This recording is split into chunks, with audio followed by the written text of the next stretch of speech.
Just 10 minutes. Just 10 minutes is really all it takes to completely turn your relationship around after infidelity. What do I mean? Well, for the person who was betrayed, you have endless questions. You have endless repeated questions. You have needs for safety, and that is understandable. For the person who that stepped out of the relationship, they have a bandwidth of the amount of times and questions that they can answer.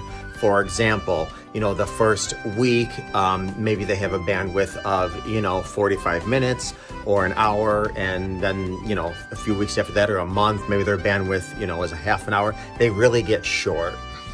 Now, there's unfortunately some of those people that immediately have very little bandwidth. It's like, they stepped out, they broke trust, they had an affair, they, had some type of sexual encounter, and their biggest mission is, it happened, it meant nothing, let's get it over.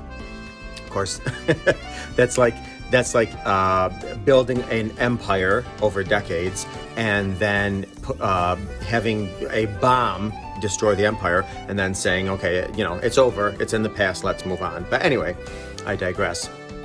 So this is what I recommend, 10 minutes. Now, if you just are in the beginning phases of a discovery, this probably doesn't apply to you necessarily, but when you get to a point where when both of you can handle 10 minutes is what I want you to do. I want you to both make talking dates, talking times, 10 minutes a day, 10 minutes every other day, 10 minutes, Monday, Wednesday, Friday, or, twice a week, whatever, where you are allowed 10 minutes as the betrayed partner to ask any question that you need to ask, and the other person absolutely comes to the table with absolutely holding zero defensiveness, zero urgency to end the conversation, because you have 10 minutes. Now, if you can go longer, go longer. I mean, if you can do this for 20 minutes, 25, but here's what happens.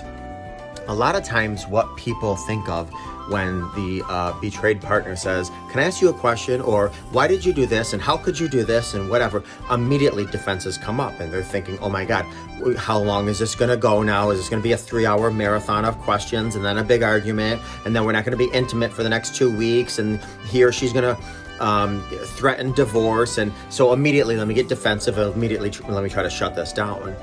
Well, what this does is it opens up an opportunity for discussion that's going to be limited. So it's actually a rules of engagement. So, Monday, Wednesday, and Friday, or Monday through Friday, whatever, whenever both times are convenient for the both of you. Let's just say, every weekday from 11 to 11:15. It's our discussion time. It's our date time to discuss. And both parties come to the table.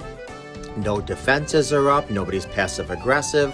The person who was betrayed asks the necessary questions they need to ask. The person who stepped out of the relationship answers them. And you would be amazed, shocked, and surprised at how much healing that does. Because I always say you can put 90% of energy into something and only get 10% of a result, or you can put 10% of directed energy into something and get 90% results. And I'd much rather have a 10-minute conversation with somebody and feel heard and feel validated and feel acknowledged and be listened to and answered in a nice, kind, respectful way than talk to somebody for 3 hours and walk away feeling frustrated because it wound up in an argument. So that is my 10-second rule, and apply it. Let me know if it helps.